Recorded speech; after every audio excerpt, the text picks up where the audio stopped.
Est-ce que je parle à quelqu'un aujourd'hui? Est-ce que je suis en train de parler à quelqu'un ce matin? Je disais donc ceci, même dans le paradis où tu es très pressé de partir, même comme tu lis l'esprit de mort chaque jour, dans ce paradis où tu vas aller, la Bible dit que là-bas, you go walk, tu vas travailler. C'est ce qu'on vient de lire. On n'en a pas lu, mais quand tu vas rentrer à la maison, tu vas lire Apocalypse chapitre 2, verset 3. Et ses serviteurs le serviront. Am I talking here? Est-ce que je parle à quelqu'un ce matin? Est-ce que je parle à quelqu'un ce matin? Est-ce que je parle à quelqu'un ce matin? Est-ce que je parle à quelqu'un ce matin? Quelqu'un m'a dit quelque part, pasteur, je n'ai rien trouvé pour faire. Excuse-moi, il y a toujours quelque chose à faire. La Bible m'a dit de te dire, par la bouche du roi Salomon, le précieux trésor de l'homme, c'est l'activité. Il y a toujours quelque chose à faire. C'est ce que je parle à quelqu'un ce matin. La femme syrophénicienne voulait de Jésus le pain.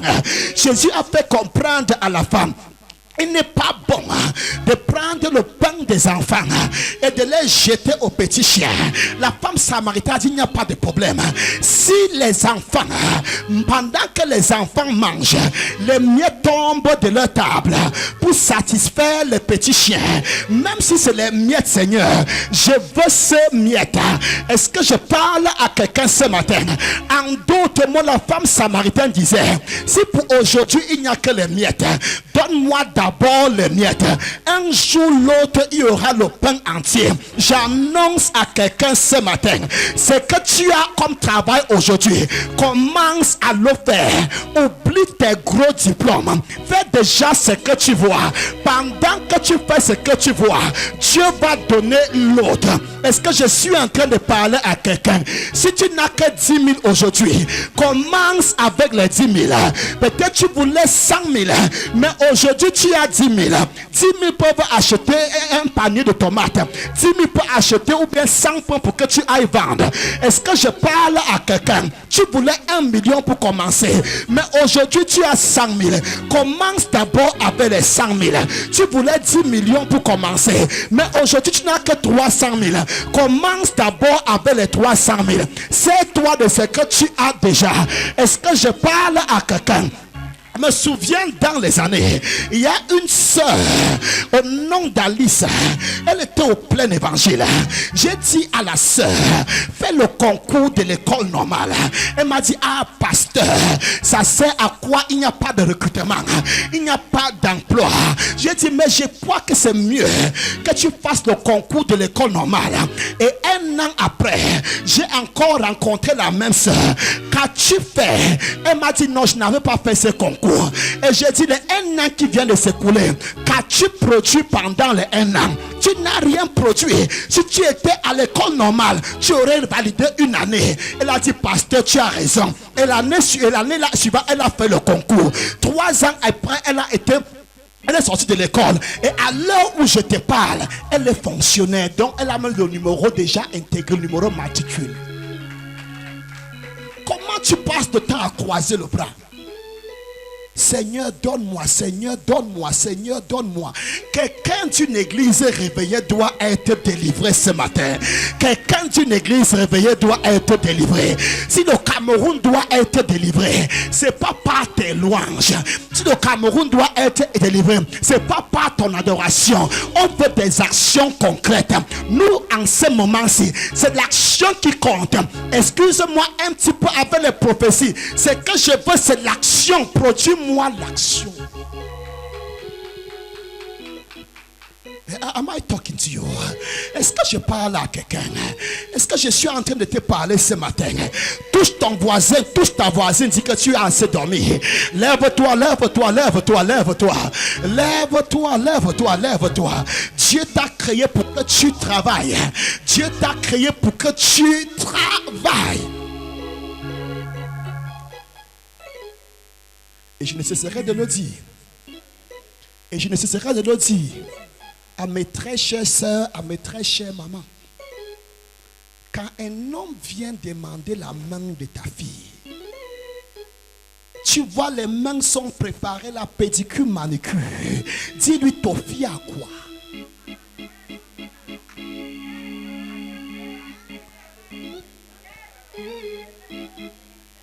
Ne te contente pas du fait qu'il travaille aujourd'hui. Demain, s'il perd le travail où il est là, tu penses qu'il va laisser les pédicures manucures? Non, il ne pourra pas laisser. Les 2000 francs qui restent pour la maison, il va aller s'asseoir au salon, on fait les pieds et les mains. Et quand les pieds et les mains sont faits, ce n'est pas pour aller porter le maïs au champ. Est-ce que je peux encore parler? Non, ne leur permets pas de te parler le gros français. Dis-lui que frère, la vie ici c'est le haut en bas. Je vois, tu parles bien, tu es bien cravaté. Si demain le travail dans lequel tu te trouves n'existe plus, tu vas faire comment? Parce que les mains que je vois là, ça ne peut pas tenir la machette. Are you there? Et vous les jeunes sœurs, vous les aimez trop. Oh, la manière qu'il parle. Quand il parle, I feel boost pimples. Je sens la chair de poule. Oh non, j'ai eu le jackpot. Dieu m'a donné mon jackpot. Non, ce n'est pas Dieu qui a le jackpot, c'est Satan. Satan vient te donner un jackpot. Et ce jackpot, c'est pour t'amener à perdre tous tes sous au casino. Can I say it again? Est-ce que tu es là? Est-ce que tu as constaté que ceux qui ont gagné la loterie, le loto, on va appeler ça Paris mutuel, même 20 millions dans les jours à venir sont devenus pauvres? Tu sais où là, l'argent là est parti? C'est parti encore là. Est-ce que tu es là?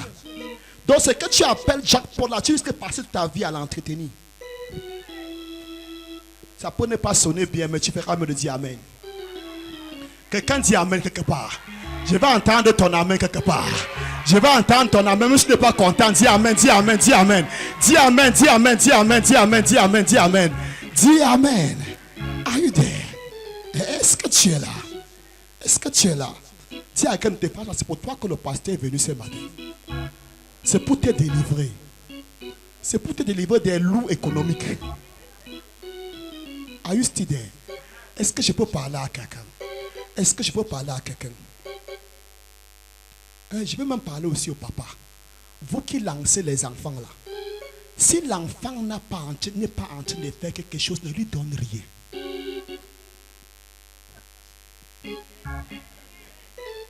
Tu l'aimes beaucoup, c'est vrai. Et on doit les aimer. Mais s'il n'est en train de rien faire, ne lui donne rien. J'ai fait le business. Est-ce que tu es là? Quand tu donnes 1 million à un enfant qui se battait à déballer la friperie avec 100 000, quand tu lui donnes 1 million, il appelle son fournisseur et dit réserve-moi encore 10 ballots. Quand tu donnes à celui qui a les bras croisés à la maison, la première des choses, il appelle ses créanciers. Je vous avoue que je devais vous payer votre argent, non? Prenez. Il part louer une boutique. Il part encore la pompe pour t'apporter pas quelques chaussures et quelques pendant que le capital est en train de baisser. Et tu te donnes comment tu as donné 1 million à cet enfant, 6 mois après, il n'y a plus rien. Il devait avoir quoi? C'est d'abord pour faire quoi? Le temps seulement de réfléchir, il va faire telle ou telle chose, le capital est en train de partir. Parce qu'il faut manger, personne ne peut avoir l'argent en poche et mourir de faim.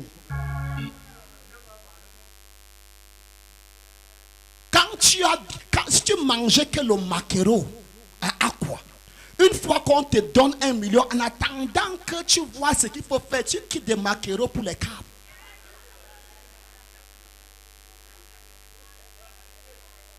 C'est moi qui ai tué Jésus. Ah, envoyez-moi encore notre castel là. C'est une castel. Pour moi quoi? On va vivre. Mange, car demain tu vas mourir.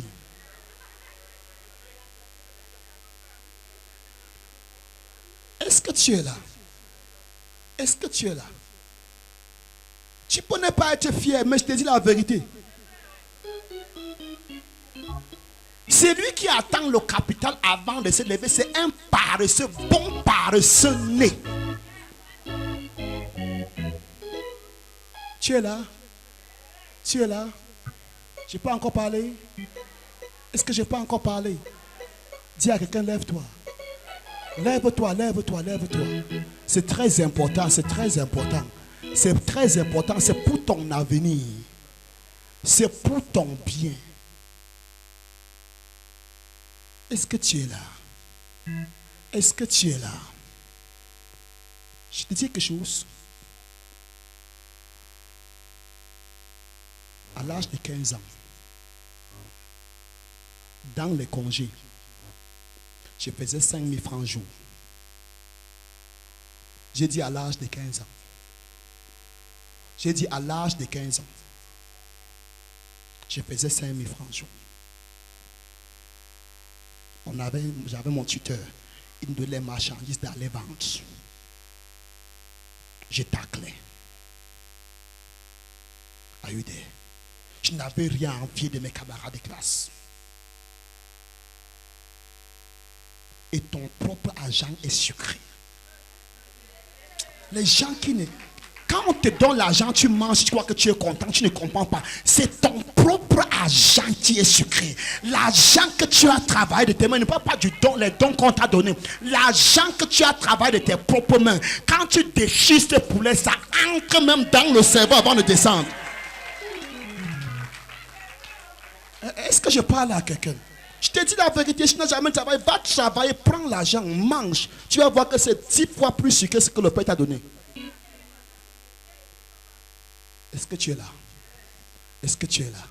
Ah, Jésus a dit, l'œuvre de Dieu, ma nourriture est de faire la volonté de celui qui m'a envoyé et d'accomplir son œuvre.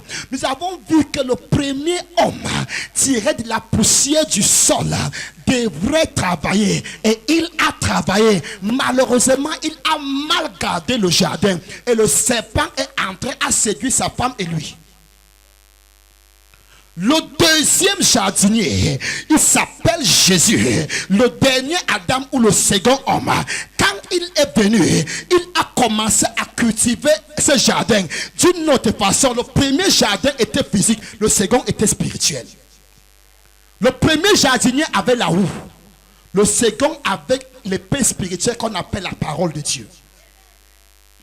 De la même manière que le premier fut tenté, le second fut aussi tenté.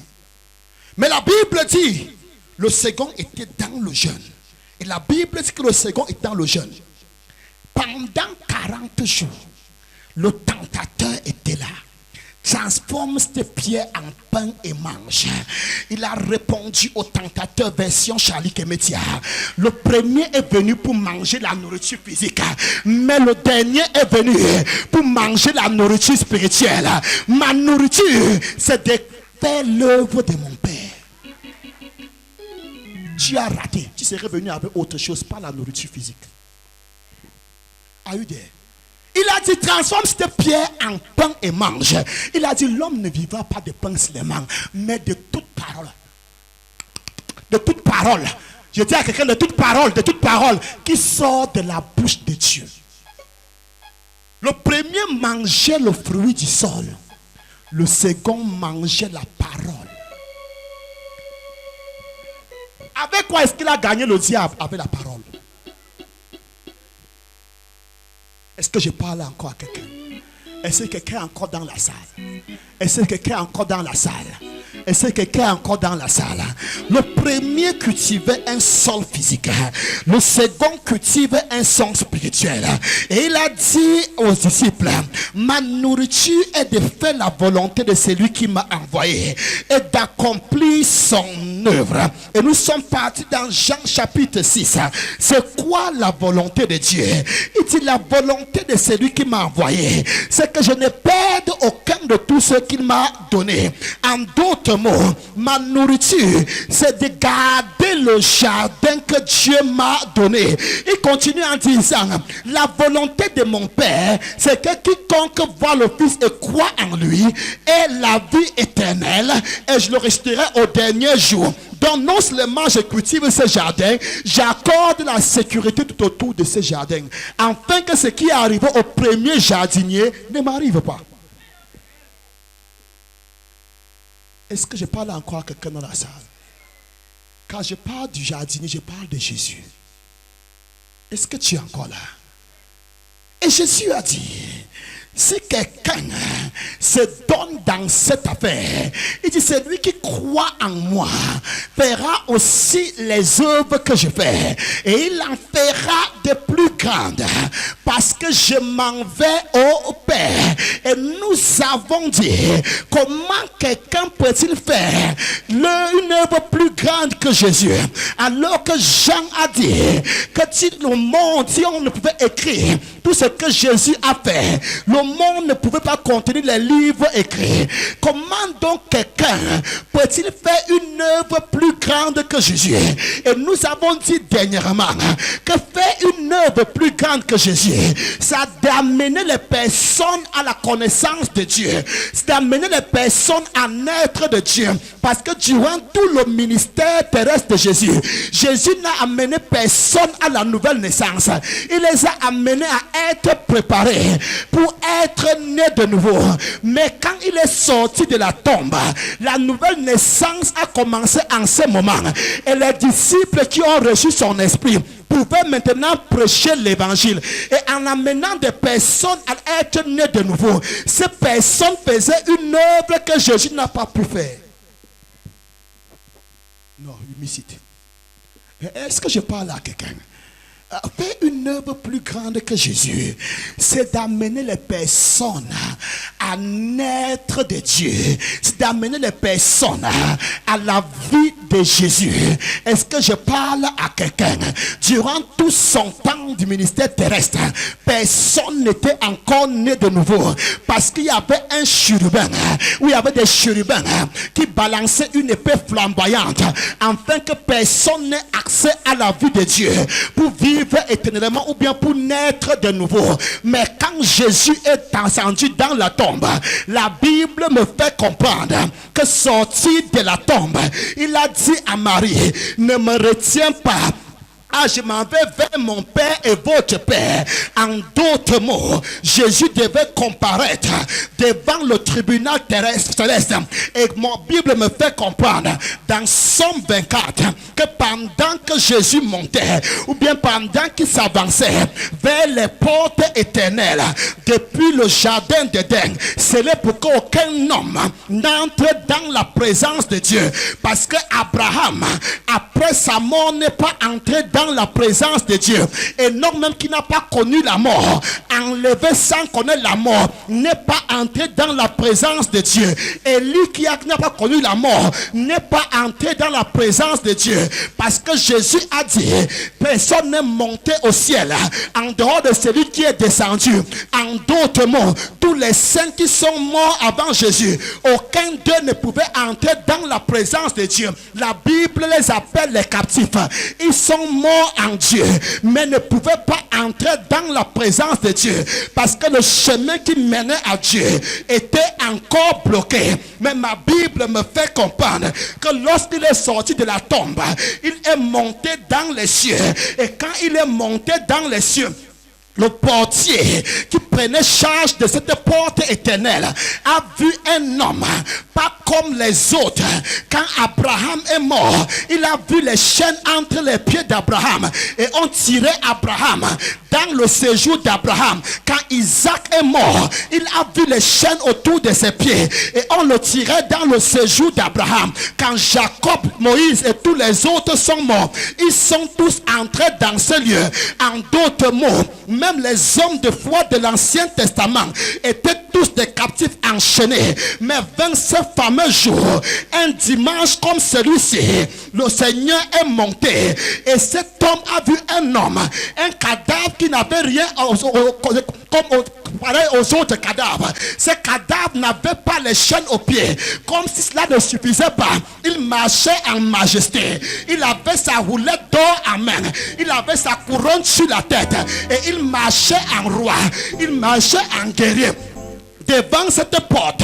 Il a dit, porte, élevez vos linteaux, élevez-les, que le roi de gloire fasse son entrée. La porte a crié, mais qui est ce roi de gloire? Il dit, c'est moi le roi de gloire, l'Éternel des armées. Ma Bible me fait comprendre qu'il y a un silence pendant un temps. Et le Seigneur Jésus donna une seconde fois, porte, élevez vos linteaux, élevez-les, porte éternelle, que le roi de gloire fasse son entrée. Ma Bible me fait comprendre que la porte a crié, mais qui est ce roi de gloire? L'Éternel des armées, c'est lui le roi de gloire. Et tout d'un coup, la porte s'est écroulée et Jésus a apparu devant le Père, non avec le sang des boucs, mais avec son propre sang, ayant obtenu une rédemption éternelle. Dieu a regardé la scène, les anges ont acclamé et Dieu a dit, je te donne un nom qui est au-dessus de tout nom, afin qu'à la mention de ton nom, tout genou fléchisse dans les cieux, sur la terre, sous la terre, et que toute langue confesse que Jésus est Seigneur, à la gloire de Dieu le Père. Est-ce que je parle à quelqu'un? Et je suis venu dire à quelqu'un, la porte là est vraiment ouverte. Et je suis venu dire à quelqu'un, Jésus a franchi cette porte. Et Jésus dit à quiconque marche derrière lui, que tu as aussi franchi cette porte. Et parce que tu as franchi cette porte, tu peux amener les autres à franchir cette porte.